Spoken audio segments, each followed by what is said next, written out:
Bigyan mo sila mag-overtime para Monday. Para at least Monday noon, magdating yung ang pagkain nandito na. Wala kayong problema sa pagkain. Ako na ang bahala.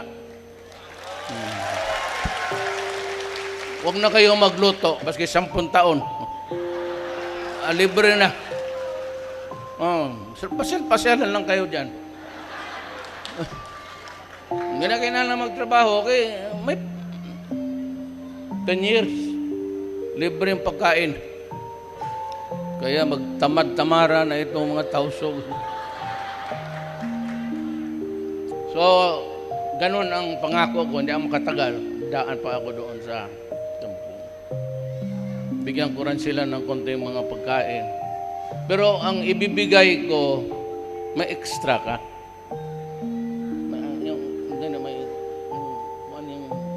medalya? Saan ba? Bigyan mo. Yung medalya ng Lapu-Lapu. Totoo, ito ang binibigay ko sa mga sundalo ko.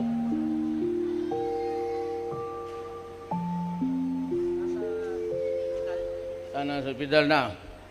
Yung mga Abu Sayyaf na gusto ng medalya ng Lapu-Lapu, sabihin mo pagbalik ko kasi ako ang maglagay rin sa kanila. Para tabla, pero walang away ha. Totoo. Ang medalyang ibibigay ko ngayon, the Order of Lapu-Lapu. Kasi nainis ako noong presidente ako, pumunta ako ng Cebu, mas mataas pa ang monumento ni Magellan na Espanyol. Sabi ko,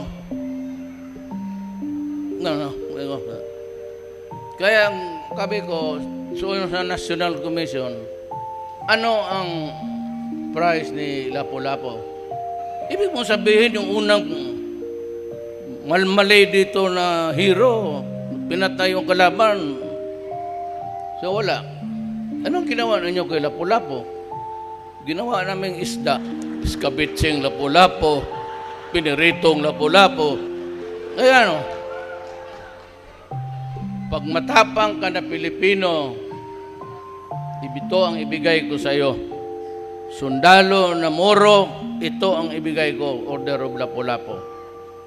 Pag nagkaintindihan tayo, kayo mga Abu Sayyaf, bigyan ko kayo ng malaking Lapu-Lapu rin. Parang kalaki na isang platito para lang mag-ariglo tayo. Okay? Okay yung mga Abu Sayyaf? Ano sabihin mo sa kanila? Hindi man ako magpunta ako doon, baka i-hostage pa ako. Kung ibigay ninyo yung word of honor ninyo na hindi niyo ako kidnapin, hindi niyo ako targetin, di papasok ako doon, magipag-usap. Sabihin mo lang na, huwag yung ating presidente, atin yan eh. Maghanap tayo ng ibang presidente na,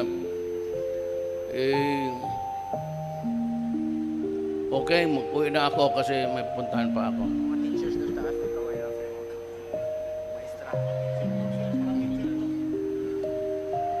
Ma'am. So, ito yung marami ng Moro na sundalo na. Kita mo?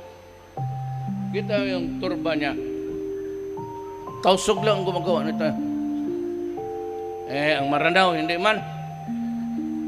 Ang Maranao, pagka ko doon, pagpunta ko sa ibang lugar, sana mga Moro dito. Kasi nakakampanya ako. Siyempre, ang unang kampanya, Moro.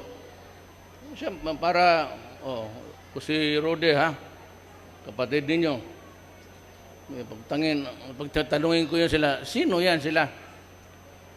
Pero, hindi man tignan lang natin. Paglapit namin, dibidi.